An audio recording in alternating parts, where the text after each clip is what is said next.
Hello everybody, I hope everyone's enjoying their last little bit of summertime here. Dr. Sam here with SJL Wellness, and today we're going to be talking about surviving the back to school transition with your ADHD kiddo or your sensory kiddo, stuff like that. So excited to be going over this topic because I know parents probably start to get a little bit anxious and nervous themselves with, okay, we're embarking on another year here. This could be hard. This could be this. It could be that. You kind of have no idea how the beginning and going back to school might go. And I'm just kind of here to help maybe give some tips, some help, give you a little insight on how this transition can go a little bit better. We're going to be going over some of the challenges that parents face whenever their little ADHD kiddos heading back to school. Most parents go through this anyway, but with a child that just has a little bit more go to them, it can be a little bit more challenging. And we're just going to be talking about that transition, and any transition is difficult. There's going to be struggles, there's going to be challenges, but I'm here just to kind of say, hey, here are some things that might be going on. Here are some things that can work. Adding this in, taking some of this away, how that can just become a little bit more smoother for you parents and your child. It's all about being just a little bit more prepared. They're kiddos that suffer from ADHD and have a little bit more hyperactivity to them. They're just more sensitive to their surroundings. That's, what it kind of comes down to. They kind of soak up, and we'll talk about this, they soak up a bunch of the other energy that's around them. So going through some of these things will help them as well because they want to do good too. They want to be successful. They want to have a good year. They don't want to be having the teacher, calling mom or dad, or the principal calling mom or dad, or emailing mom and dad all the time, and they just want to be good and succeed in their own little world too. So one of the challenges, we're going to kind of go over the challenges that we're probably going to see with these guys and girls. Winding down for bedtime. This is going to be hard because we're just kind of getting through the summer months where maybe this hasn't been a top priority, and we're a couple weeks out from school. Now's the time, when parents are starting to think, oh man, winding down for bedtime. Let's try to hit this and nip it in the bud a couple weeks before school's starting to head back, because then once that school time hits, parents are going to go oh my gosh, I can't get him or her down. Bedtime's crazy. I know they need the sleep, otherwise they might be crazy or a bear in the morning. But that's just kind of the hard. Once again, we're in a transition period here where before, like I say, in summertime, it's great, it's wonderful maybe not to have such a strict schedule, and they can stay up later and then days are longer and it's nice outside. But winding down for bedtime is one of those things that parents start to say, oh my gosh, this is going to be a challenge. But that's one of the things we can start to kind of help with now. Overwhelm is another challenge that parents, I feel, struggle with these kiddos, with the ADHD kiddos. And just your hypersensory, hypersensitive kids, and if your kiddo is one or not, new places, new things, and new people are all going to be a sense of overwhelm for them. It is for even adults, but for these young kiddos with their super sensitive little nervous systems, they are going to be just more sensitive to all these new things that are going on around them. And leading kind of into that is energy overload. So you're gonna have these kiddos that are go anyway, and they're gonna start to pick up on other energies. You might notice that now. They're gonna pick up on the other energies, the other anxiousness, the other stresses that even mom and dad are experiencing with this transition, that their other siblings are experiencing during this transition, and then also their friends and their classmates that they're going to be meeting up with. Everyone's just kind of excited, they're ready to go, this is new, this is cool, but that will probably start to show just more and come out more in your own child. So energy overload is something that we want to kind of help, help with them, help it bring it back down. We're going to be going over these tips soon, but just know that their energy overload, they're sensing that from everything else going on in their surrounding. So not necessarily their fault, but they're just having a harder time adapting to it and bringing that back down to a good, healthy energy load.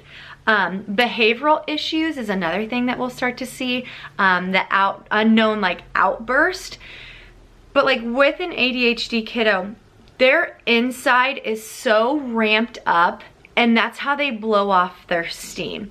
Like they're taking on all of this other energy, all of this, like we just talked about, that energy overload, and it gets put into their system. And it's almost like a little tea kettle. They are building all of that excitement, and it's getting ramped up. And the only way they know how to express it is to have one of those outbursts. Not fun for mom or dad, not fun for the other family members in the family as well, because then they're gonna like, oh great, you know, we had this outburst and, you know, we're having to maybe cut something short or go home early or whatnot. But it can even be in like the safety and whatever of your own home, and these kids just have these outbursts.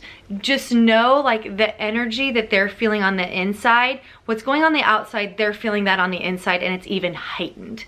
So you can imagine like all of the new things going on, and if their little body just gets so overworked and so overwhelmed, they're gonna have those behavioral issues, and they're just gonna have those outbursts too. So now to kind of go over, okay, these are some of the things maybe to expect, some things that have happened in the past. Here are some good tips to kind of help you guys. With like going back to winding down, establish a good routine. And these are going to be multiple routines. This isn't just going to be, you know, nighttime for going to sleep, or, you know, this or waking up. You know, let's establish some good routines, because that way then your child's able to stay more focused. They're able to feel then like they have something that they are able to maybe control. And that just kind of gives them reason and purpose throughout their little day. They're able then to maybe manage their day, manage their time better if they have set routines and they know what those routines are. Excuse me, let me move this light real quick. There we go. I have my notes behind there. That's when they need more structure. These kiddos thrive off of structure. All children thrive off of structure, but more so the kiddos that have that, like I say, go, go, go mentality. They're like that raging bull that's just constantly like coming full force 1000%.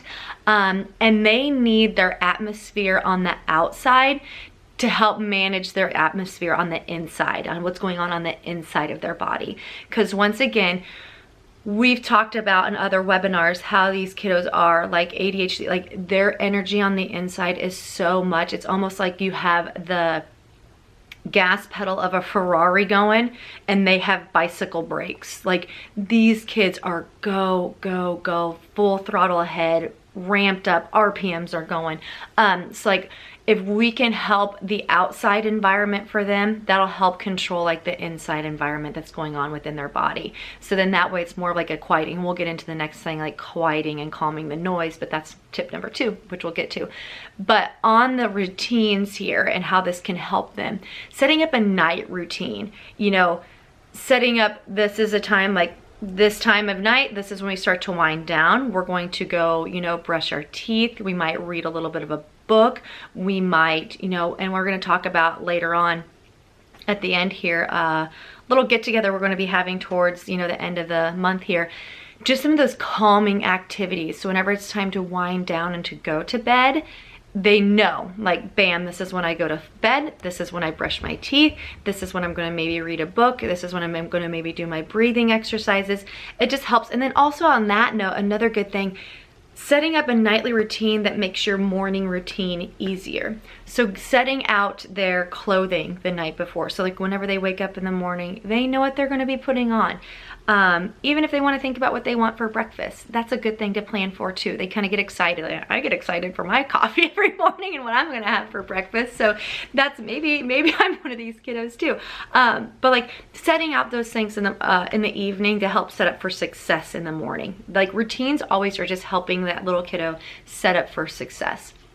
So laying out the clothes, thinking about what they want for breakfast, making sure all their homework is done, making sure their backpack is packed. So whenever the morning comes, it can be just a nice, quick, easy, breezy into the morning, and they're off going into it. So like it's not a stressful morning and they're getting to school and they're already amped up because the morning was stressful. Moving on to like a before the school routine, you know, getting up at a good time, allowing them to wake up, you know, kind of look around, seize the morning, you know, maybe go outside for a little bit if it's still nice out, and just to allow them to kind of feel everything around in their environment that's just calming. they can then, you know, sit down and have their good breakfast that they already kind of planned the morning before. Their clothing is laid out. And then like they're able to go about their day already in a more calm fashion versus hectic, go, go, go, crazy. That's what they're experiencing on the inside. We don't need to experience any more of that on the outside. And after school routine, I kind of like to tell parents, because it can be hard, you know, whether they get home from school and mom and dad might not be there, or mom and dad are there and they're still doing some work. I like to tell these kids, okay, let's go home, let's get a snack because we need to replenish that body. Let's do the snack, homework, play. So then like you get those things, the major things done and done early. So then the rest of the evening you're able to kind of enjoy. They're able to enjoy, they're able to play, they're able to do, you know, whatever fun activities they like to do. Now, granted, I know a lot of kids are involved in a lot of activities and sports, so this might just be a little bit different, but find a routine for after school that works for you and your kids. Moving on to tip number 2 is quieting the noise on the inside and the stress these kids feel on the inside. These kids are very fast paced. They are go, go, go, like I've said. They're the kids that have the Ferrari gas pedal punched down but have bicycle brakes. We need to find ways to help calm the inside and quiet the noise on the inside for them. Because like I say, their external environment and what they express is a lot of times is what's overflowing within them on the inside. So if we can calm that noise, calm the scatter, calm the clutter on the inside for them, their expressions on the outside are going to be much more adaptable and much more successful in leading them up for success. Like I say, they're just still stuck on go, go, go. And like, let me know if they are, because with that, we're going to be talking now about proprioception and how that can help a child. What proprioception is, and I have a whole nother webinar on this. Proprioception is our ability to know and be able to know and feel how our body is feeling within its realm and space. And luckily for us as humans, we have proprioceptive receptors within our spine. So what proprioception is like if we kind of know like how our body is experiencing, that it feels calm on the outside, therefore it's going to feel calm on the inside. And proprioception is a major adaptation and a major function that our body allows our body to be calm on that inside. How do you get there? How can I help my kid with proprioception? Many times there's so many awesome techniques that many therapists work with kiddos on proprioception, and they're just like the sensory things and like learning how to adapt and learning how to calm, and there's many great techniques. But if you feel like your kiddo has kind of plateaued in those techniques and like they're doing everything's going well, but like we've kind of hit this plateau and they're not improving anymore, and they're still kind of having the outbursts, and maybe we've just kind of hit like our tipping, like our brink there, that's where chiropractic can come in. With chiropractic and having such an impact on their nervous system, with their gas pedal constantly stuck on, we need to get that calm back down. And so like their sympathetic nervous system, which is, you know, which is our fight or flight, go, go, go, fast pace, is constantly stuck on. We need to implement some proprioceptive, some good energy, some good vibration, some good movement into the parasympathetic nervous system, which is our rest, our digest, our heal, our growth, our learning, like all of that then is able to calm our body back down. We need to amp that system up. And a lot of those proprioceptive fibers are found in the upper cervical spine. And so with these kiddos that are kind of our ADHD, our bull in a china shop, and our go-go-goes and our fast-paced, we can implement through chiropractic and the adjustments that we do that proprioceptive reception and those fibers that need to be firing a little bit more. We can implement those and help encourage those to bring this kiddo back into more of a calm state. And so like what we do, so like so many of the techniques kiddos learn to help control their ADHD and their, you know, oversensitivities are things done from the outside in. As chiropractic, we want to focus the healing from the inside out, and how we do that is by getting their nervous system calmed back down, adapting to the high stress that their body feels on the inside, and we're able then to allow their body to express on the outside a more calm, a more soothing, a more slow pace. Now we might only have like, you know, gas pedal versus the Ferrari gas pedal. And so then they're calmed back down, and the inside is now expressing on the outside. So that's kind of where chiropractic can really help with these kiddos on calming their system and helping them adapt to their environment even better than some, you know, some of the things maybe that they've been doing. So if you've just noticed a plateau within your kiddo, please let me know. Reach out to me. I'd love to talk with you and just kind of help you get through that. The last tip that I'm going to talk about is premium fuel. With kids, and like even take yourself for an example, if you're in a high stressed or like you feel like your gas pedal's kicked on and you're stuck in that high stress fight or flight mode, you don't want to reach for a salad. You don't want to reach for that. It's like our bodies then crave the food that maybe aren't quite as good for us. Our brain uses primarily carbs, but like there are good healthy carbs and then there are not so good healthy carbs. But whenever our bodies, like whenever we're stressed or we're go, we are wanting to reach for like those high fat, high fast food, those high fast food foods that aren't good for our body. They're only gonna feel like put gasoline on the fire. So we wanna get these kiddos fueling with the premium fuel. And what I mean by that is just good, nutritious food. Colorful food, the fruits, the vegetables, even if you have to mix in and blend in veggies to kind of hide it from them, they're still going to get that nutritional factor that these kids and these kids' bodies are craving. Now, I shouldn't say craving, they're actually craving the junk and the gunk, but we need to start and kind of put like no more gas on the fire, and we need to start giving them these foods that help calm their system back down. Good neurological input, like I'm saying, we're talking about the good fuel that we want to put into them. So the nutrition, the good neurological input, just what I talked about, like the proprioception. Chiropractic can have such an amazing impact on our nervous system. That is all that we primarily do as chiropractors, is impact the nervous system in a positive, helpful way. We want to get these kids able to heal. We want to get them to rest, digest, grow, develop as it should. It's going to then help them, you know, focus more. Attention's going to be better. So we want that good neurological input for these kiddos to their brains, so like they're just able to function the best that they can. And then less screen time. I know it's probably super hard, but it's incredible the research that has been done. So if these kids' brains and bodies are going like constant, like fire, rapid fire, screen time is only going to accentuate that. The things that they watch on their screens is just like go even more. It's going to busy up their mind even more and cause more clutter in there. And if we're busying up that mind, what is that going to do on the outside? They're going to be more hyperactive. They're going to be acting out. They're going to be having the issues at school. And we don't want any of that for them. So like less screen time, the better. They're running so fast paced that we don't need any more things like fueling once again that fire. And those are just kind of some of the tips I want to talk about, like establishing the routine,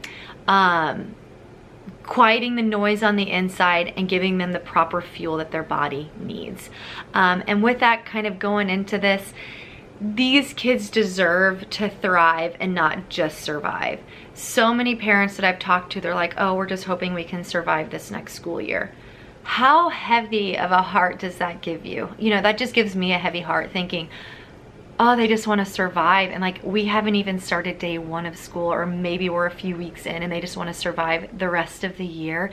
No, like we need to thrive. Mom and dad, we need you to feel like your kiddo's thriving. Your kid wants to thrive as well. He wants to be able to make the friends and to be part of the groups and to succeed in school, like, and have the teacher look at him like, yay, like he's doing so good. He's, you know, he's not acting out anymore, and like he's, you know, he's focusing and he's paying attention and he's doing, you know, not having to be maybe called out. Like that can be so hard and detrimental on a kiddo, and like what it does to their self-esteem, just thinking like, gosh, I just want to be able to be one of those kids that like isn't the acting out or isn't, you know, struggling. And with that, you know, them expressing all of the energy and all of the craziness that they have going on the inside, and it comes out, and like sometimes they can't control it. I want to help you guys able to control that, able to combat it, and able to just kick it in the butt. And so like then they're able to thrive. And think about that. Sit here, mom and dad, close your eyes and envision like thinking about, oh my gosh, like he or she is thriving. We're getting through this. We're enjoying it. It's not a stress, and we're not just surviving, but we are thriving through this. Be on the lookout. I hope I've helped you guys, but be on the lookout. I'm going to be hosting in the next couple of weeks here a little workshop here at the office in which we're able to kind of like do a make and take, like with some essential oils that have a lot of calming properties in it. And then also going over calming techniques. I know we focus on the inside out, but sometimes you're unable to get to the chiro or something like that. Let's focus on some like calming exercises that they can do, like, you know, like the breathing exercises or tactile things. And we're gonna probably have another therapist within here kind of hosting, doing that with us. And so just kind of wanna spread that. I'll be posting that here in the next couple weeks of something that we'll be having here at the office. I invite you, I want you to bring your child. Don't think like, oh gosh, like, we are helter-skelter still, and like this is, you know, I don't think they can handle it. No, bring them. We just don't want you guys to take these tips and tools home with you and take them to your child and be like, hey, this is what we learned, we want you to start doing this. No, bring them. We want them involved. They can then be here and experience it firsthand, and I think that's greatly and hugely important for them. And they feel like they are part of it. This is them. They're gonna be able to do some things, and we're gonna make it fun. We're gonna make it great for them. So just be on the lookout for that. And like I say, if I've helped in any way or if this has sparked any interest, please feel free to reach out. And I hope this has been helpful for you. Phone number is 402-432-7702, or email is sjlwellness@gmail.com. Thank you and have a great day.